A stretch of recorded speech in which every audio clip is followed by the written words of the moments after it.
के पहली बार वार से बड़ा बढ़िया बिरहा सुनई के मिला रामायण से। प्रभु राम के जन्म भवाइए, सीता के हरण भाव वही के आगे से कहानी बा।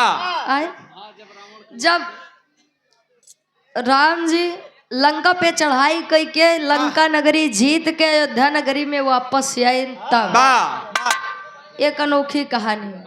आशा न पूर्ण विश्वास बा कहानी थोड़ा हट के रहे, थोड़ा समझ में जरूर आई। आओ भैया।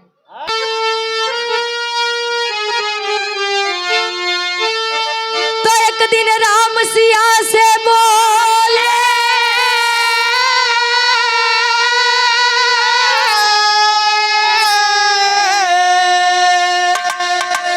मन में अहंकार के सोले,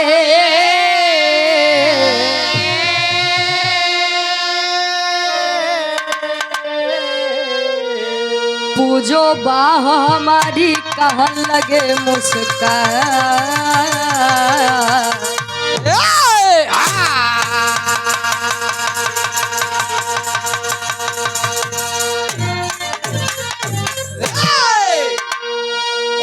एक दिन राम सिया से बोले, मन में अहंकार के सोले, पूजो बाह हमारी कहन लगे मुस्कान। जब लंका नगरी से चढ़ाई कई के भगवान राम जी माई सीता जी लक्ष्मण जी के साथ अयोध्या नगरी में वापस आए, जाई के श्री रामचंद्र जी सीता जी से कहते हैं कि का हमसे बड़ा वीर या मृतलोक में केहू बा का।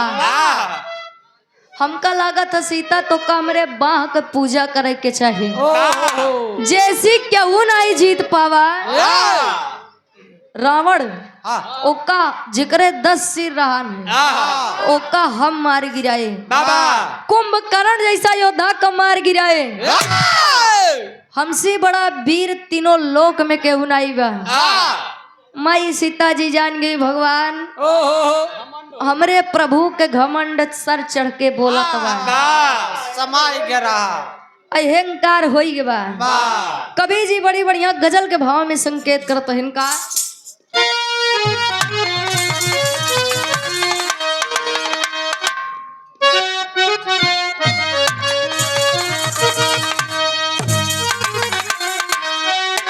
जिंदगी में क्या रहा, जिंदगी में क्या रहा, एहसास मर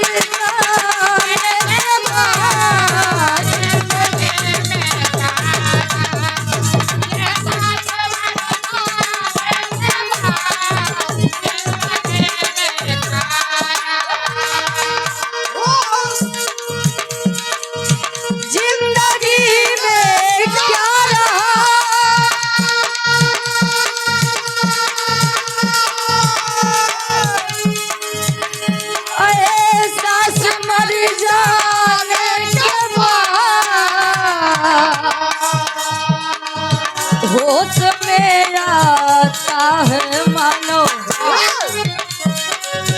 होश में आता है मानो, ठोकर खाने के बाद होश में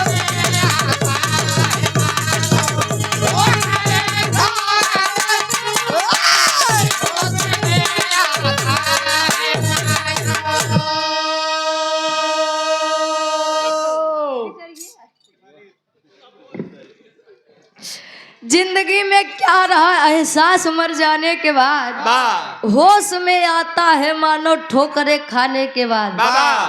आज इस संसार के थप चलत बा, यकीन भरोसा विश्वास, विश्वास करबे ना टूटे कैसे, और टूटे ना तो होश में कैसे होगे भाई।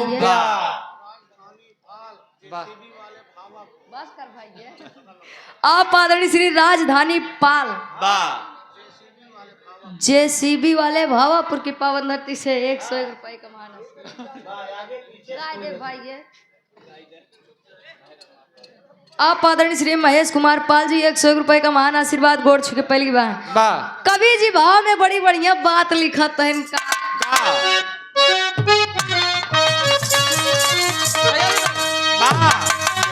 आदमी से आदमी को आदमी से प्यार करना चाहिए।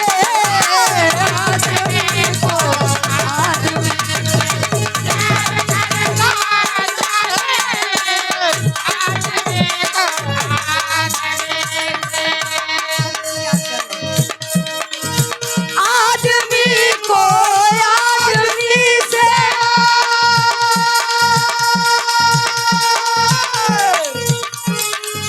प्यार करना चाहिए।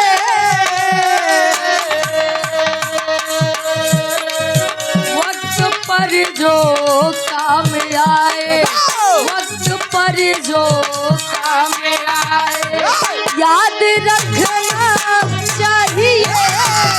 वक्त पर जो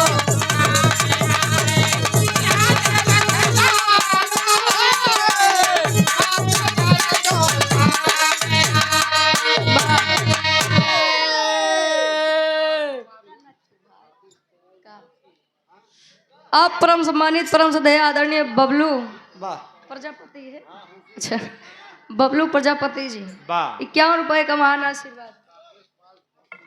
आप आदरणीय परम सम्मानित श्री राकेश पाल जी झूसी की पावन धरती से 21 रुपए का महान आशीर्वाद गोड़ छुके पहली बार।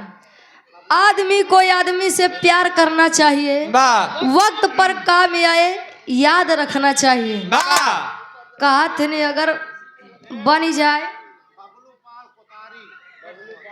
आप आदरणीय बबलू पाल कोतारी की पावन धरती से 51 रुपए का महान आशीर्वाद।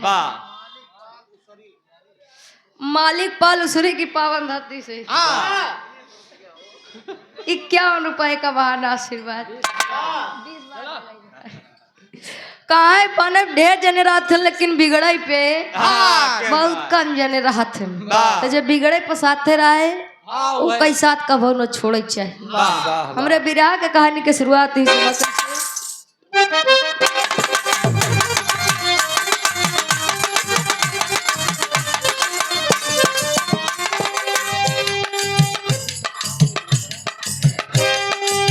रावण का वध करके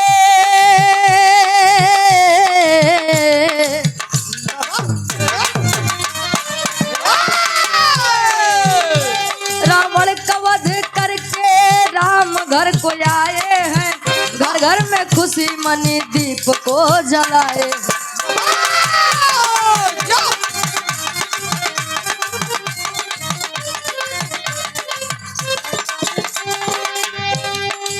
सिया से बोले प्रभु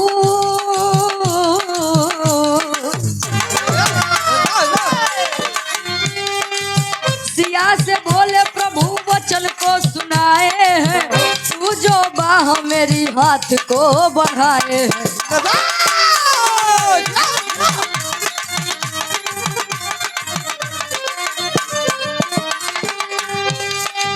सुनकर बात सिया उनको तब निहारा, सुनकर बात सिया उनको तब निहारा है, सुनकर बात सिया उनको तब निहारा है, सुनकर बात सिया उनको तब निहारा है। थोड़ा घमंड प्रभु मन में विचारा है।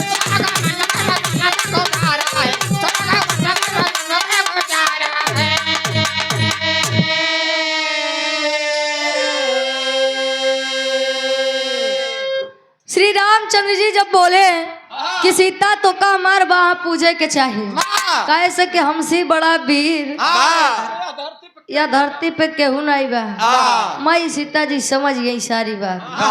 अहंकार ऐसा चीज यार कि जेकरे अंदर जब से आई है तो समझा कर पतन चालू। घमंड रावण के रहन है। 10 सिर बा, सोने के लंका बा। हमारे घरे हमार खानदान इतना लंबा बा,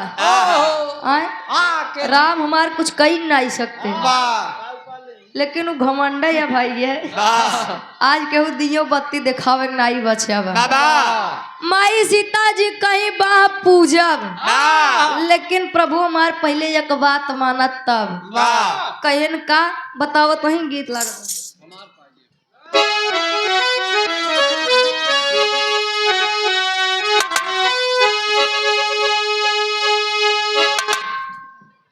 बड़ी बढ़िया गीत के संकेत करत हैं।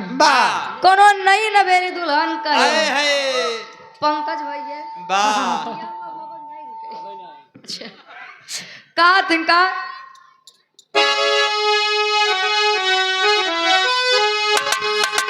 अरे तझुलनी पे उड़ानी,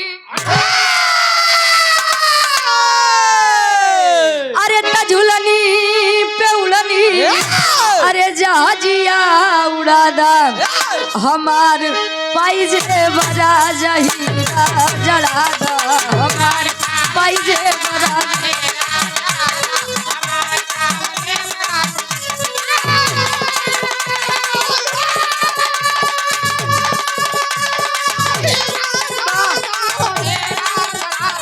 हमार पाइजे बरा जहीरा जड़ादा।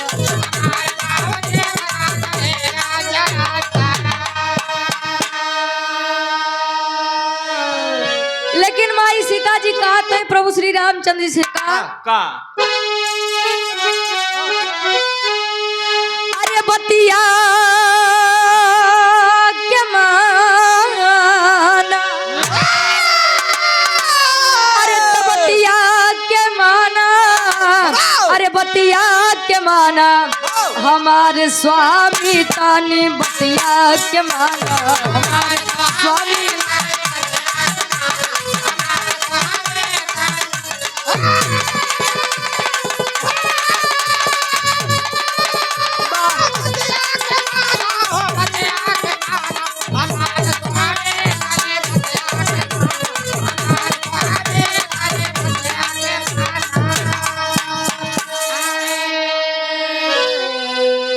आप आदरणीय श्री बाबा दीनपाल खिदिरपुर की पावन धरती से 101 रुपए का महान आशीर्वाद। बीरापुर की पावन धरती से आप परम सम्मानित दिनेश पाल जी बाबू जी के द्वारा 51 रुपए का महान आशीर्वाद।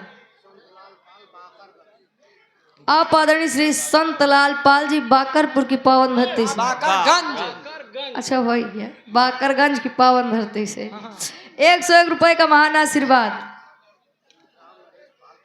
आप आदरणीय पुनाई दादाजी श्री राम नरेश पाल जी ग्राम प्रधान साहब, ऊपर भगवान नीचे प्रधान, बीच में सब ओहो बीच वाले को ऐसो कतो गिनती ना होता। 101 रुपए का महान आशीर्वाद। 100 में सबके नमस्ते प्रणाम स्वीकार हो। माई सीता जी कहीं प्रभु जी कहाँ भेजा था?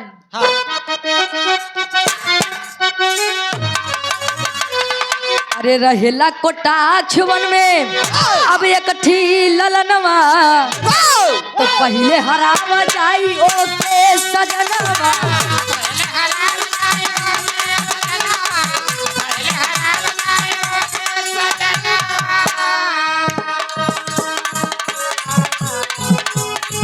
अरे यही बात हमारी, अरे यही बात हमारी तुमनवा में ठाना हमारे प्रभु तनी बतिया के मानो।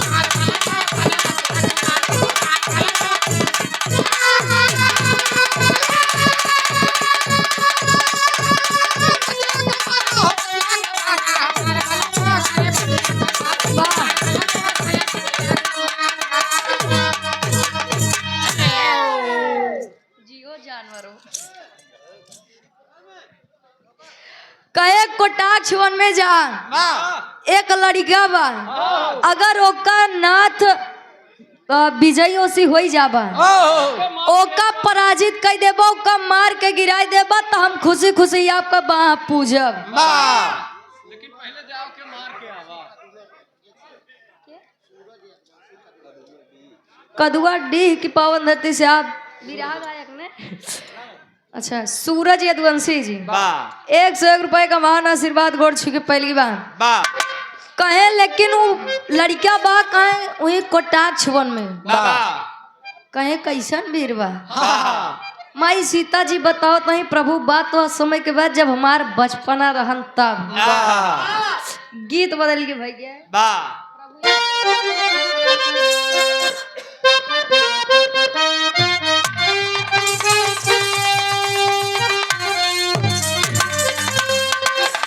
भगवान कन्हैया के वियोग में सारी गोपिकाएं विरह में कह रही हैं का वाह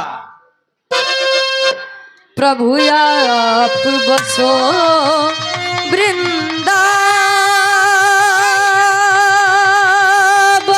में,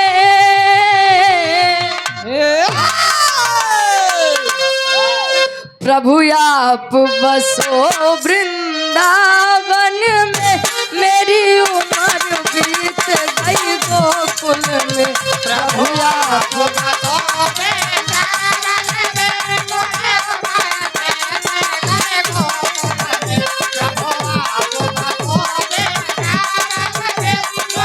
वाह भैया क्या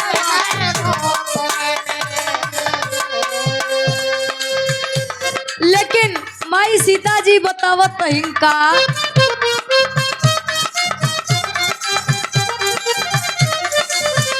है बात प्रभु बचपन की,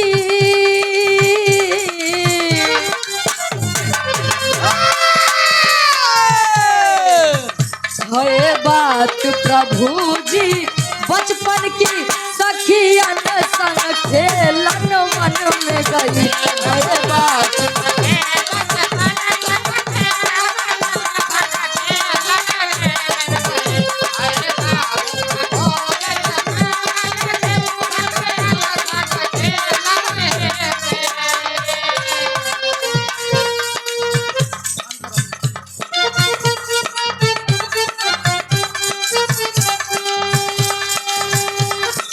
खेल खिलौना करत करत, खेल खिलौना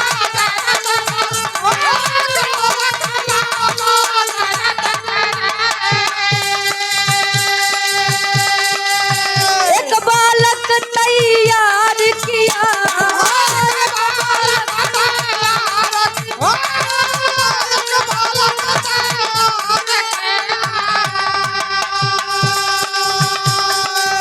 प्यारी सूरत मूरत प्रभु जी, प्यारी सूरत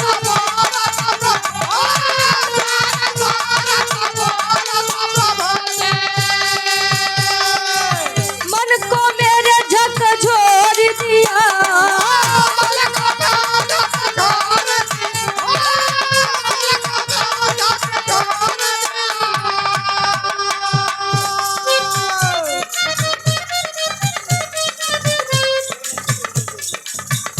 मेरे मन को तब झकझोर दिया,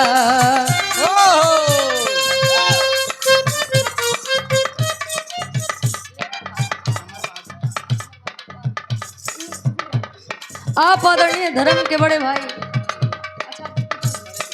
स्वर्गीय दादा के आप बेटे हैं, वाह आप आदरणीय श्री अमरनाथ पाल जी, अमर बहादुर पाल जी, वाह ये भैया जी के बड़े पिताजी हैं। 101 रुपए का महान आशीर्वाद, सुंदर पुष्प पंखुड़ियों में गुथा हुआ हार, आशीर्वाद के चार। राकेश पाल बाबू जी के द्वारा 21 रुपए का महान आशीर्वाद। धर्मराज पाल जी कमलदीपपुर के पावन धरती से 51 रुपए का महान आशीर्वाद। आवा ये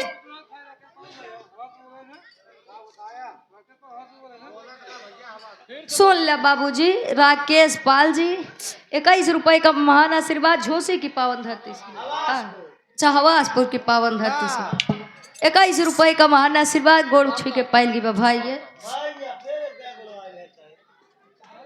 माई सीता जी बताओ तही कि प्रभु बचपन में सखियन के साथ खेले वन में गए, और खेलत खेलत वन में एक लड़का का सुंदर दृश्य मूर्ति बन गया हमसे। कहे तब भवा का है? ला स्वर्गीय दादा के आप छोटे भाई आप आदरणीय श्री प्रभुनाथ पाल जी 51 रुपए का महान आशीर्वाद। कहीं हमारे पसीना से जब हमार अच्छा नगेंद्र कुमार पाल जी मोरहू की पावन धरती से 101 रुपए का महान आशीर्वाद। हमारे ये छोटी अंगुली में एक कांटा गड़ गया और जब वो एक कांटा निकला है तो एक बूंद रक्त वही मूर्ति के ऊपर गिर गया और लड़किया एकदम जीवित सुंदर। लेकिन हम घरे वाले के डर से लड़किया कहीं कोटाक्ष में छोड़ दे भेज दे वही छोड़ दे कहन तब कहन जा वही कहराई के आवत तब हम बाहे आपके पूजा कहन बिल्कुल चल दहन श्री रामचंद्र जी। गीत बदल के खाटी इलाहाबादी तर्ज लागत बा।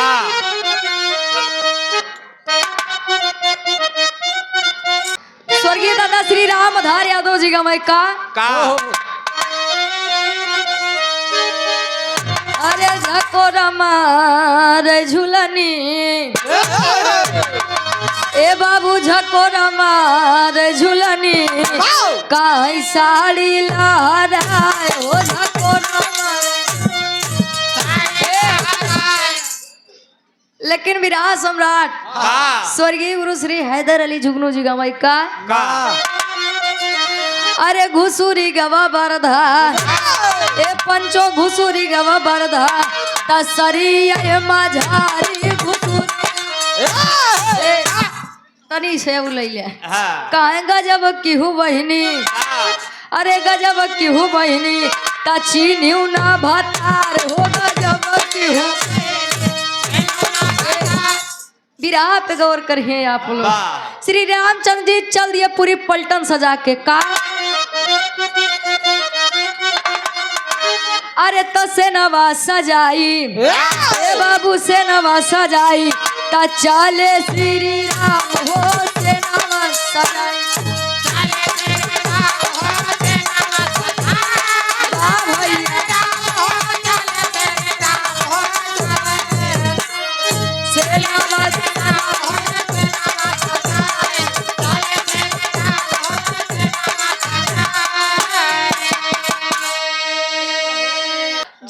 तुलसी दो बड़े अरे जग में तुलसी दो बड़े एक पैसा एक राम कहा राम राम से मुक्ति मिले ही पैसे से सब हमार जीव इतना बड़ा रहा उनका ही लग जाए तू पाए होते शायद लाई लेते गुटका श्री रामचंद्र जी चलिए कटाक्ष वन होता का है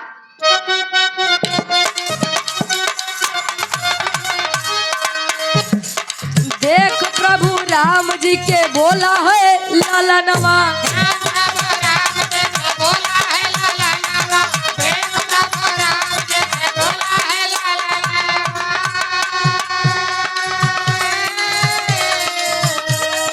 कैसे आया प्रभु बोला हमारे गोहनवा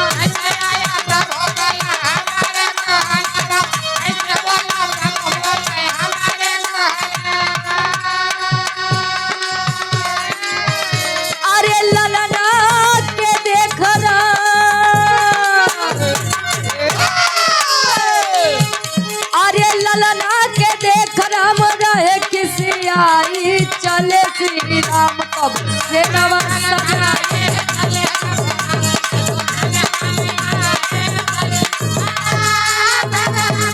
क्या बात अरे जिया से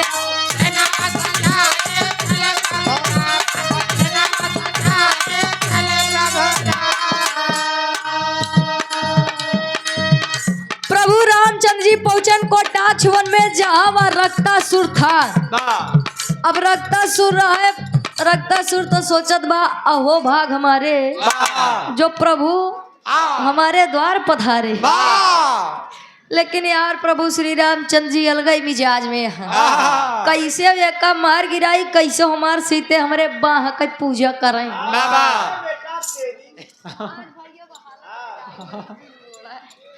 हाँ कहे कैसो इनका मार गिराई और कैसा हमार बाह पूजा जाए आय?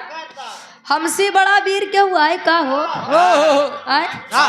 अइया रक्तासुर सोचत बा प्रभु मेरे दरवाजे यहाँ दुआरे यहाँ पहले सेवा सत्कार हो जाए लेकिन कहा प्रभु श्री रामचंद्र जी अलग ही रोब में भैया कहे अगर तुम अपने आप को वीर समझते हो आओ बीच मैदान में आओ आज फरियाइन जाए के कितना बड़ा वीर बा रक्तासुर समझ गया बा होत का रक्तासुर और श्री रामचंद्र जी के बीच में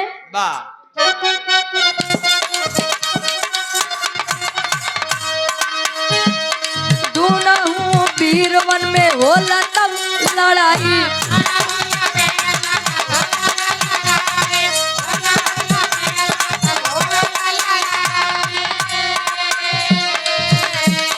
सेनावा के मारी दिया घर पहुंचाई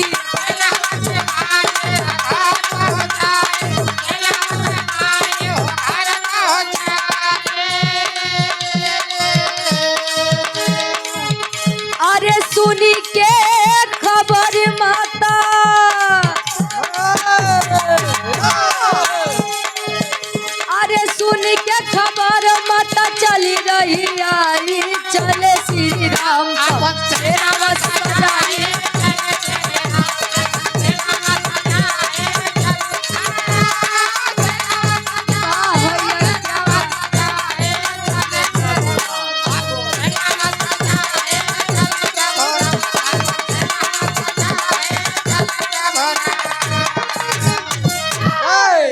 दोनों वीर में आज युद्ध होत बा घमासान युद्ध होत बा और भैया वो एक बाण मारे तवार से 10 वाण आवे और सब एक 10 कदम चले तो 100 कदम चले एक दुई गदा में तो सब पलटन अयोध्या नगरी पहुंच गए हनुमान जी हरे मुंबई अयोध्या नगरी पहुंच गए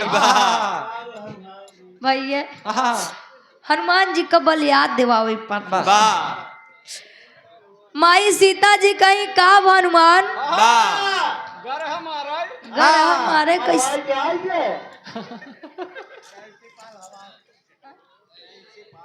नैन्सी पाल हवासपुर की पावन धरती से 21 रुपए का महान आशीर्वाद भाई है कयन के हनुमान युद्ध करेगा रे कैसे मुहना लाल भवा कहन मातारी कौने वीर के पास भेज दो हमार 110 रोकर एकन तो हमका से घर शाही कह दी है बा श्री रामचंद्र जी खतरे में पड़ा हम माई सीता जी सोचत है हमारे रहते हुए मेरे परमेश्वर पति परमेश्वर का के मारे पहले मन से दू बेचारे परमेश्वर रहे अया बोले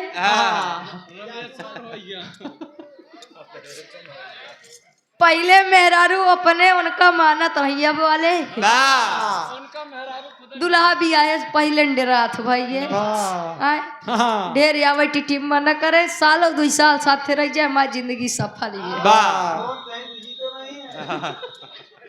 वाह भैया ई मोबाइल तो दुनिया परेशान है माई सीता जी चल दी क्रोध में लाल चल दी रक्तासुर के पास तेरी के भाव में कवि जी संकेत कर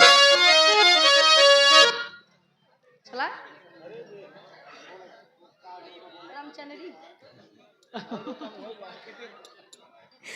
आप आदरणीय बच्चूपाल जी खिदिरपुर की पावन धरती से 21 रुपए का महान आशीर्वाद गोड़ छू के पहली बार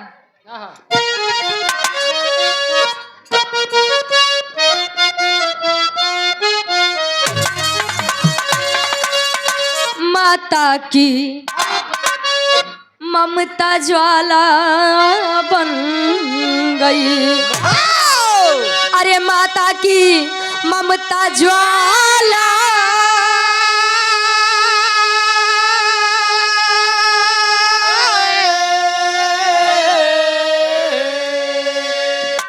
माता की ममता ज्वाला बन गई, चली संहार करन को कोई न रोकने वाला। अरे वाला, अरे वाला।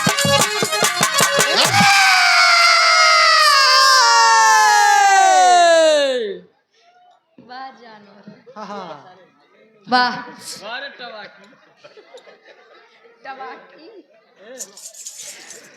माता की ममता ज्वाला बन गई, चली संहार करन अब कोई न रोकने वाला।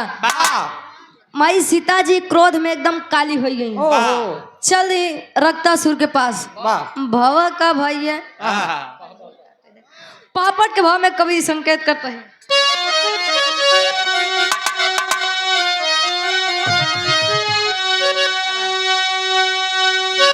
अरे देख सिया के मचल, अरे देख सिया के मचल अब तूफानवा बीचे बनवा में। अरे देख सिया के मचल तूफानवा बीचे बनवा में, क्रोध में कांपे धरती और गगनवा बीचे बनवा।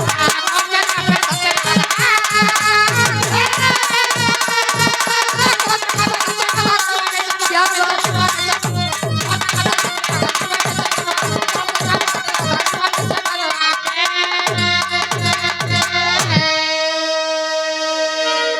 मचा के हाहाकार जब चंडी रूप बनाई है, सारे देवता मिलके सोचे इनका के समझाई हो। अरे सोच सोच के मन में, अरे सोच सोच के रन में करे तूफानवा बीचे बनवा में, त क्रोध में कांपे धरती हो गगनवा बीचे बनवा में।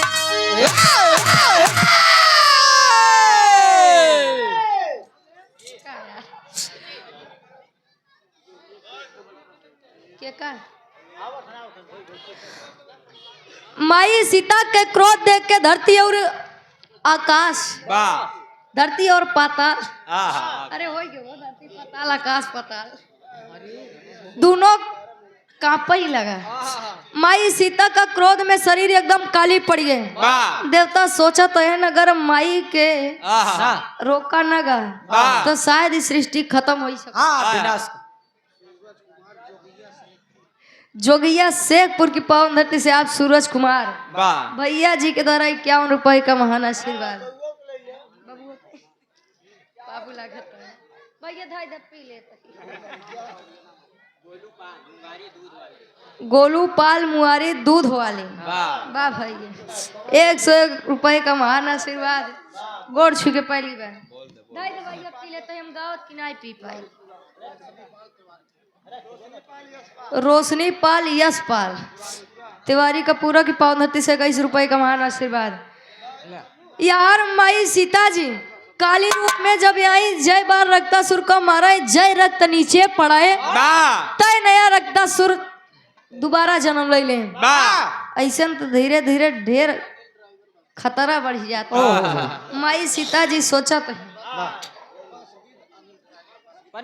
बस गीत अनिल ड्राइवर भैया जी के द्वारा 51 रुपए का महान आशीर्वाद। माई सीता जी एक हाथ में खप्पर और एक हाथ में भुजाली लई के जब खड़ी वहीं, जब रक्तासुर का मारी जितना खून बहा वही खप्पर में लई के पिए लगी। धीरे धीरे इच्छा पिपासा प्यास और बढ़ने लगी। अल्लाह के भाव में कभी संकेत करता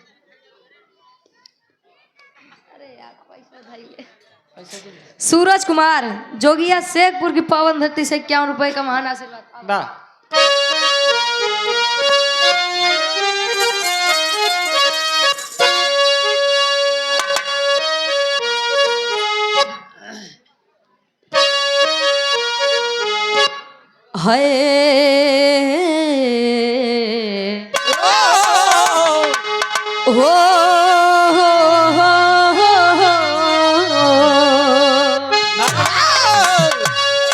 देवी देवता मिलके बोले सुना भोले दानी,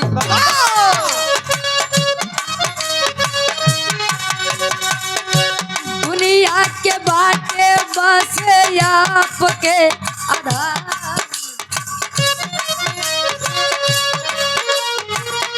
सुन के भोले दानी तब चल भइल रनवा पंचो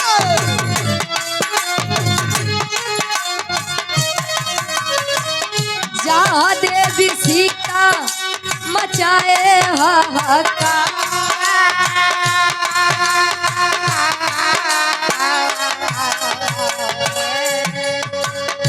रहिया में लेटी गईले मारी के असनवा भैया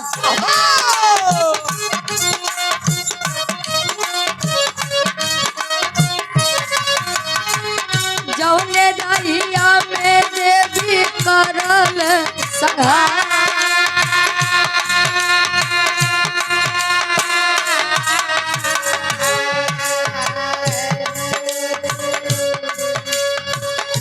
क्रोधवा में देवी नहीं पाड़ल पैरवा भैया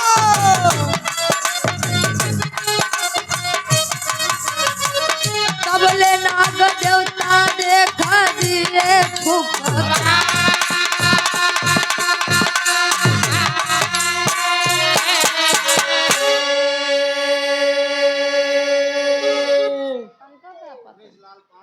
आप आदरणीय श्री ब्रिजलाल पाल जी विनोद कुमार पाल जी ना रामपुर की पावन धरती से 51 रुपए का महान आशीर्वाद।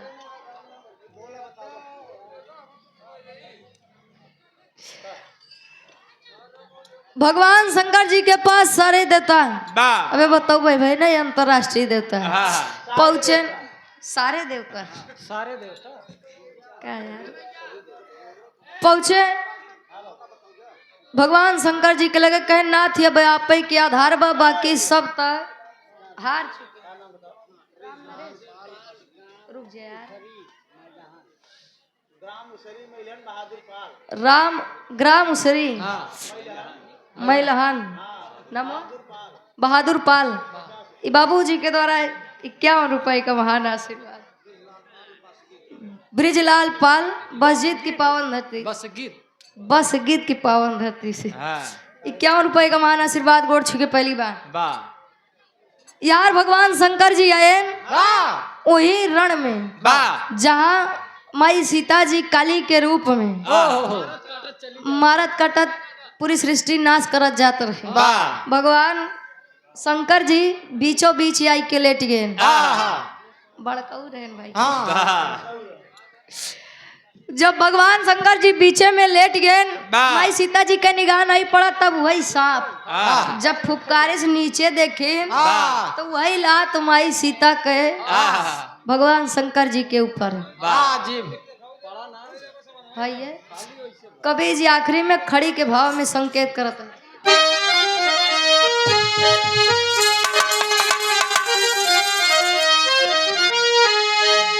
अरे लोक लज्जा के लाज से अरे लोक लाज के लज्जा से अब लाली हो गई। अरे लोक लाज के लज्जा से अब लाली हो गई खप्पर लिए भुजाली मैया काली हो गई।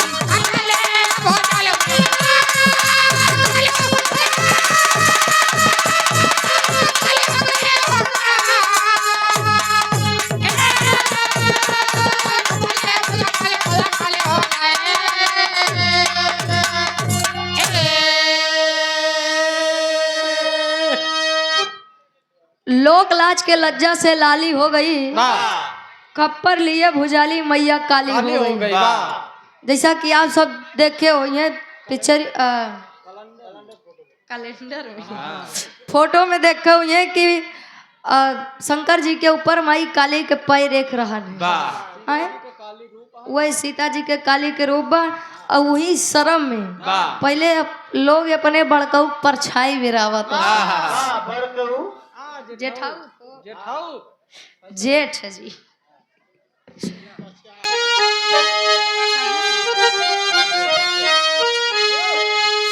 अरे लोक लाज के लज्जा से अब लोक लाज के लज्जा से अब लाली हो गई खप्पर लिए भुजाली मैया काली हो।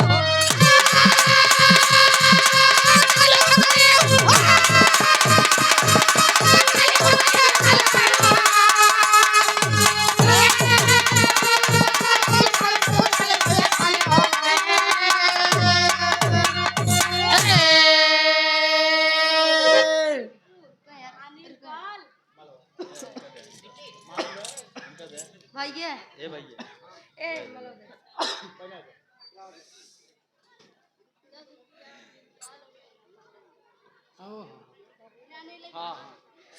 आप परम सम्मानित परम सदय हृदय के आप गार्जियन जी, आप आदरणीय श्री बबलू प्रजापति जी, राम कृष्ण की जोड़ी कि कृष्ण अर्जुन की जोड़ी भाई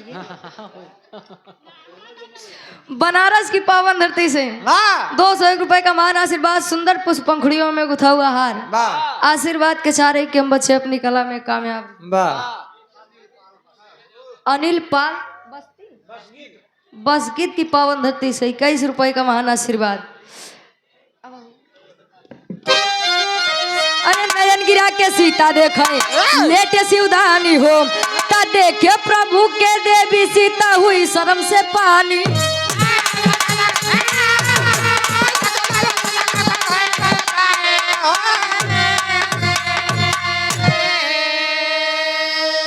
अरे शर्म से ला गई जैसे, अरे शर्म से ला गई जैसे अब पुष्प की डाली हो गई, पर लिए भुजाली मैया काली हो।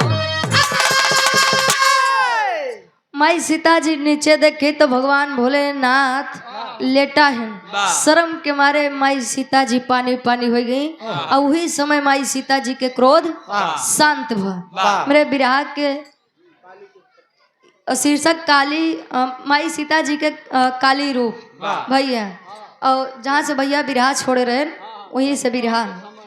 और श्री रामचंद्र जी के घमंड चूर भवन। आखिरी में खानदान का परिचय बा।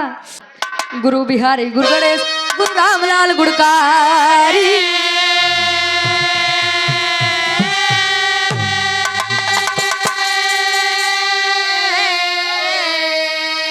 अरे कथन करे कभी आकाश कुमार, प्रयागराज की तैयारी।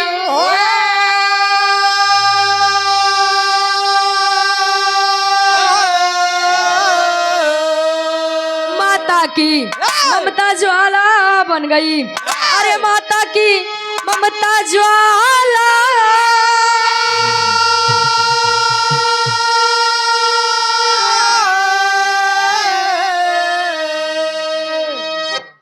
आप परम सम्मानित विराह के बहुत ही सुंदर कलाकार, युवा सम्राट, आप धर्म के बड़े भाई जैसे बड़ा प्यार दुलारी आशीर्वाद मिला भाई। कल भाई से मुलाकात हुई, अच्छा पता बा। आप आदरणीय सूरज यदुवंशी जी, धर्म के पिता परम सम्मानित कमलेश वर्मा जी, सुंदर पुष्प पंखुड़ियों में गुथा हुआ हार 201 रुपए का महान आशीर्वाद।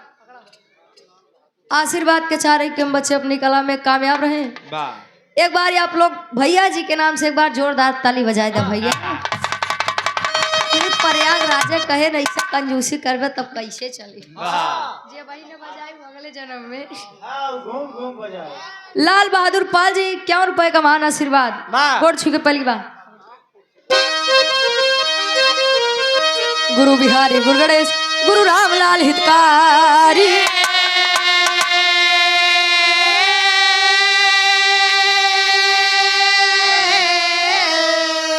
अरे कथन करे कभी आकाश कुमार, प्रयागराज की तैयारी।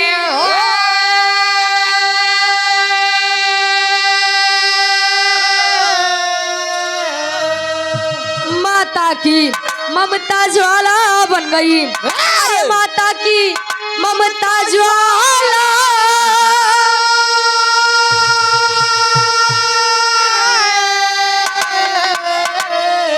माता की ममता ज्वाला बन गई। ले दे भाई, ये सब ऐसे ना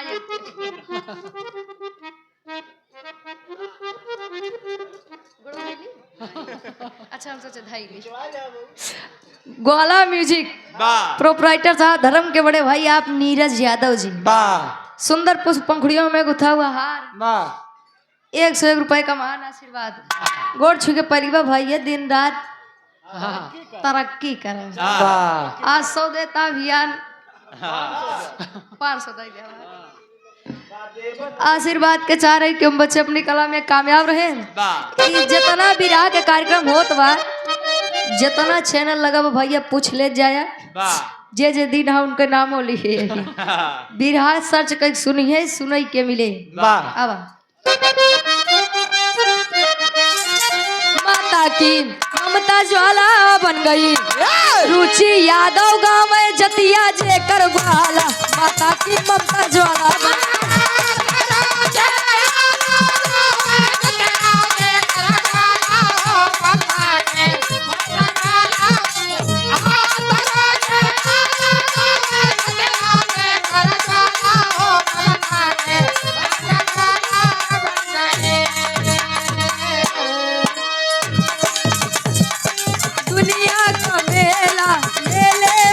लड़की अकेली सुनो है ना मुस्कान